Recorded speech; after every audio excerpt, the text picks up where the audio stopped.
Hi guys, this is Maggie and welcome to my very first practice video. This is an 8.5 by 11 page I put together using some stuff from my stash. A couple things from I think April and May's Scraptastic kit. So this is a piece of Canson watercolor paper from a watercolor pad. Um, I had originally planned on doing some watercoloring on it, but I didn't. And then this is a piece of crepe paper from one of those Michaels value packs that came 8.5 by 11. And then this is just a piece of vellum, and I'm just going to layer those three pieces together. Now I'm taking a look at the Heidi Swapp Color Magic Project Life Kit, I think is what it's called, and I'm going to pull out one of the wood veneers together and one of the large canvas hearts to use on this layout, and I'm going to get out a piece of wax paper here and do a little coloring on this wood veneer using some gelatos. I don't have many gelatos, but the ones I do, I like, and I try to use them as often as I can. So I'm just using this kind of bright aqua-y blue color to do the first half of the word, and then I will come in with the pink, do the other end, and then meet in the middle to get sort of a purple. And both of these colors really pick up on the colors in the crepe paper, pattern paper that I'm using. Yeah, it really matches nicely, and I was really happy with how it came out. And then what I end up doing is my watercolor brush was putting out way too much water. That's why I keep dabbing it with a paper towel. It's just crazy. I couldn't understand. It's just, I don't know, it was hardly anything in it.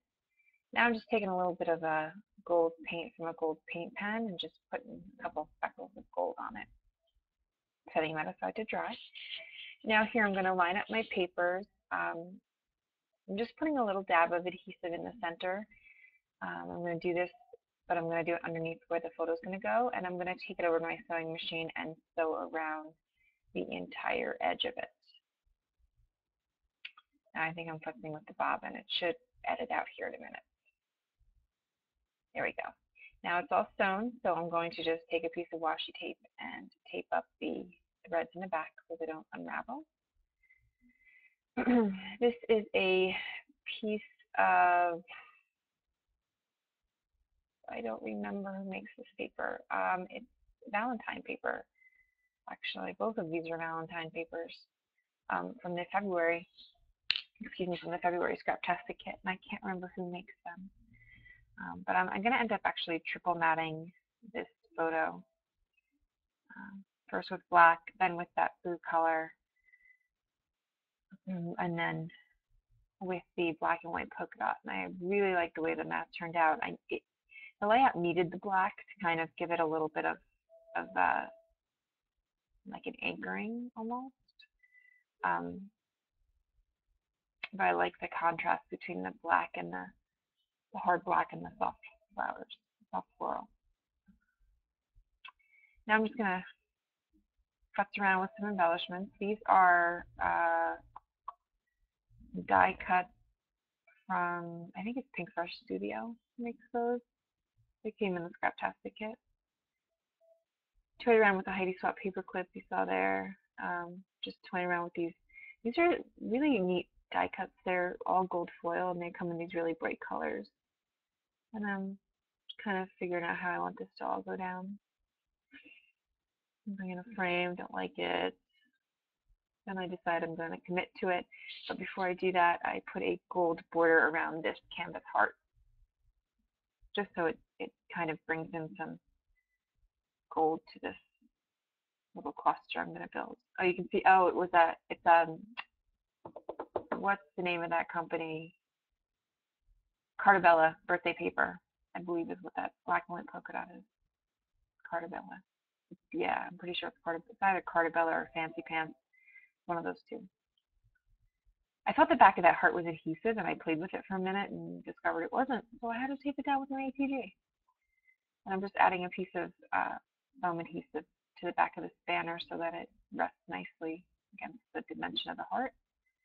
And I'm going to go ahead and glue this little blue heart down. And I'm going to fuss around with this little wood veneer until I can get a good position on it. Figure out what I'm going to do with it here. I don't know where I went. What I'm doing. Oh, getting my fine line adhesive to glue down the. Yeah, and this is the the Scotch quick dry adhesive in a fine line bottle. Everybody has these now. At first, I didn't think I needed one, and then when I got one, I wondered how I ever lived without it. So, and then this together was kind of popping up a little bit, so I decided that I wanted to staple it down. But since I had so much gold on this layout, I did not want to use the silver staple. So I just took a row of tiny attacher staples and I just went ahead and painted them with a gold paint pen. And it took me a couple tries to get it to cover nicely. And then I ended up just kind of pouring some of the gold paint on there and spreading it around with a brush, and that gave me the coverage that I wanted. And then I'll heat set it with my heat gun. Let's see here, I'll grab my tweezers and just give it a little zap with the heat gun so that I can put it right in the stapler. And then when I opened my tiny attacher, it broke. I was really mad. Like the plastic piece that keeps the, the thing that moves the staples up, it broke. I mean, it still works, but now it's a pain in the butt to kind of fill it. And then I just bring some of the gold staples up to that top right corner, kind of draw the gold up there, since I'm not putting an embellishment cluster up there. These are some letter stickers from Jelly Bean Soup. They came in, I believe, the May Janglin kit from Scraptastic, but I can't be sure it was either April or May, but I want to say it was May. They kind of like a blue, like a bubble print on the back. They're cute. I like them. And this just says Olive and Nana. This is a picture of my mom and my youngest daughter. When we brought my youngest daughter home, this was the first time she really got to hold her. And then this is just a little wood veneer ampersand that I'm just putting a little gold paint on to kind of tie in the gold. There was no other wood on the layout, so I felt like I needed that gold. So yeah, so this is my mom holding my little one for the first time. She had come to see her in the hospital, but she wasn't able to hold her in the hospital because she was in the NICU, so she had all these wires and stuff, and she couldn't hold her. So now I'm kind of toying with the idea of those Jen Hatfield flowers. I think those are Jen Hatfield, which I can't seem to get them to work on anything. I don't know, they're two-dimensional, or not two-dimensional, but have too much dimension, and I just can't seem to get them to work. I'm just writing some journaling with a black pen, and that's it. Here comes some still photos.